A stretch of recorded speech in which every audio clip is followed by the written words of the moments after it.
Hi friends, మీ అందరూ చాలా ముఖ్యమైన విషయం ఒకటి చెప్పాలి. చెప్పే ముందు దయచేసి ఈ వీడియో ఎక్కడ స్కిప్ చేయకుండా చివరి వరకు చూసిన తర్వాత మీ మనసులో మాట ఏంటో నాకు కామెంట్ చేయండి. అదేంటంటే ఇప్పుడు ట్రెండింగ్లో నడుస్తుంది ఏంటంటే బెట్టింగ్ యాప్. ఈ బెట్టింగ్ యాప్ వల్ల నాన్ వేసిన పెద్ద పెద్ద యూట్యూబ్ స్టార్ల మీద అయితే ఏరి పారేస్తున్నారు. ఇంకా చెప్పండి, రఫ్ ఆడించేస్తున్నారు. వాళ్ళ మీద అంత టార్గెట్ ఎందుకు పెట్టుకున్నారో నాకైతే తెలియదు. కానీ నాన్ వేసిన చెప్తుంది అయితే మాత్రం తప్ప రైట్ అనే విషయంకి వస్తే నాకడిగితే రైట్ అనే చెప్తాను. దానికి తోడు అతను ఏదో మంచోడని అనేసి కాదు, ఎందుకంటే ఎవరికి ఉండాల్సిన బొక్కలు అనుకుంటాయి. ఆ బొక్కల విషయం పక్కన పెడితే బెట్టింగ్ యాప్ కోసం మాట్లాడేదే మాత్రం అది మంచికే అనమాట.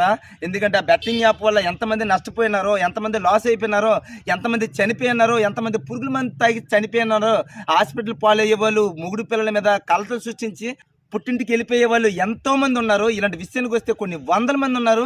దానికి తోడు నా ఫ్రెండ్ కూడా ఇంత ఉద్యోగస్తుడు అయ్యింది కూడా, ఇంతంత నాలెడ్జ్ ఉండి కూడా ఒక బెట్టింగ్ యాప్లోపు 4,50,000 అందులో పెట్టేసి పూర్తిగా ఓడిపోయాడు అనమాట. దీన్ని బట్టి ఒకసారి అర్థం చేసుకోండి, ఎన్ని సంవత్సరాలు కష్టపడితేనే తప్ప అంత డబ్బులు వస్తుంది. అలాంటి డబ్బులు క్షణాల్లో పోతే తట్టుకోగలమా? ఒక రకంగా చెప్పాలంటే ఆ తప్పు మీ వైపు కూడా ఉంది. ఎందుకంటే డబ్బుల కోసం బెట్టింగ్ యాప్ కోసం ప్రమోషన్ చేయడం వాళ్ళది ఎంత తప్పో, అంటే బెట్టింగ్ యాప్ కోసం నమ్ముకొని ప్రోత్సహించి డబ్బులు కట్టేసి ఆడటం మీది కూడా అంతే తప్పు ఉంది. ఫర్ ఎగ్జాంపుల్, ఎవరో ఒకరు వచ్చి రే మందు తాగురా, సిగరెట్ తాగురా అనేసి మిమ్మల్ని చెడగొట్టడానికి ఎవడో కూడా వస్తాడు. వచ్చాక మీరేం చేస్తారు?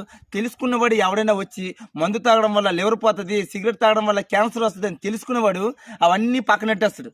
కొంతమంది కక్కుర్తిగా ఏం చేస్తారు, ఒట్టుకొచ్చిందని గుడుగుడు తాగేస్తారు, సిగరెట్ బుడుగుడు వదిలేస్తారు. అప్పుడు ఏమవుతుంది? అవంతా పోయి లివర్ పోయి సర్వనాశనం అయిపోతారు. ఇది కూడా అంతే. ఒట్టుకొచ్చిన యాప్ వల్ల ఏదో కొన్ని లక్షల కోట్లు మిగిలిపోతాయని అనేసి మీ దగ్గర కష్టం దారబోసిన వచ్చిన సొమ్ముని దాంట్లో తగలబెడతారు. ఏమవుతుంది? మొత్తం నేల మట్టం అయిపోతుంది. అప్పుడు మనం ఏం చేస్తాం?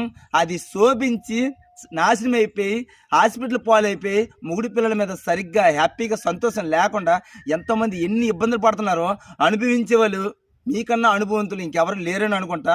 నేనేదో ఎవరినో టార్గెట్ పెట్టో ఎవరినో ట్రోల్ చేయడమో నాకు సంబంధం లేదబ్బా. ఎందుకంటే నాకు తెలిసింది ఒకటే, నా యూట్యూబ్లో ఉన్న ఫ్రెండ్స్ ఎవరు కూడా ఇలాంటి ఇబ్బందులు ఎవరు ఫాలో అవ్వకూడదు అనేసి నా వరకు ఈ వీడియో చేసి పెడుతున్నాను. నా మాటల్లో ఏదైనా తప్పుంటే క్షమించండి, కానీ మీ మనసులో మాట ఏటో నాకు కామెంట్ చేయండి. Okay, thank you friends. ఈ వీడియో చివరి వరకు చూసిన ప్రతి ఒక్కరికి చాలా అంటే చాలా ధన్యవాదాలు. Love you so much. Okay, మరి ఆకుకూరలు అమ్మడం అయిపోయింది, పనికి వెళ్ళిపోవాలి. నాకు తెలిసింది అదే, ఈ యాప్లకి నేను నమ్మను, నా కష్టాన్ని నేను నమ్ముకుంటాను. ప్రతి ఒక్కరు కష్టాన్ని నమ్ముకొని మీ ఫ్యామిలీతో హ్యాపీగా ఉండాలనేసి నా వరకు ఈ వీడియో చేసి పెడతాను. బాయ్.